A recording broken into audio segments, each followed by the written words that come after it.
everybody, I'm going to ask you for the next 2 weeks. If you're for Harris, be prepared to lose.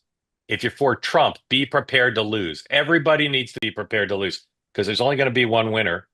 And that's going to be super important for the country. Think about winning, but also think about losing. Okay. Floor is yours, sir. Thank you for joining. We're honored to have you. I was prompted to chime in by your comment earlier about how people on both sides ought to be prepared to lose come 2 weeks from now. I happened to see you on another platform I watched over the weekend where you were talking about what I think you said in all likelihood, if it was a close election, that there would be uh, problems in the country, bordering on riots from either side. And I was thinking that now, 2 weeks away from the election day, it's an opportune time to start thinking about what can be done to prevent that. And I know that the best thing that can be done to prevent that is for the two people at the top of both tickets to be talking in common sense ways about how we get through to a peaceful transfer of power in the country. But I'm interested in more on what your thoughts on that are. Yeah. I'll name my three things and then turn it over to Sean and Dan. Number one is what you said, which is the candidates and their senior staff need to really be focused on grace and understanding and country first. Two is the governors. The governors must have a bipartisan plan to reach out to former governors of the other party, to figure out where their National Guard is, to figure out how to balance free speech rights with law and order and civic justice, and and and not rely on the federal government. Every governor has a scalable challenge, particularly in the battleground states, none of which are California size.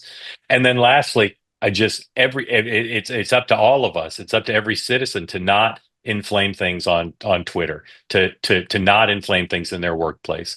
I think we can isolate the people who want to engage in violence to a really small group. If all of us say whatever else happens, we're just not going to be setting an example for the rest of the world and for our kids that we can't have an election in this country without violence.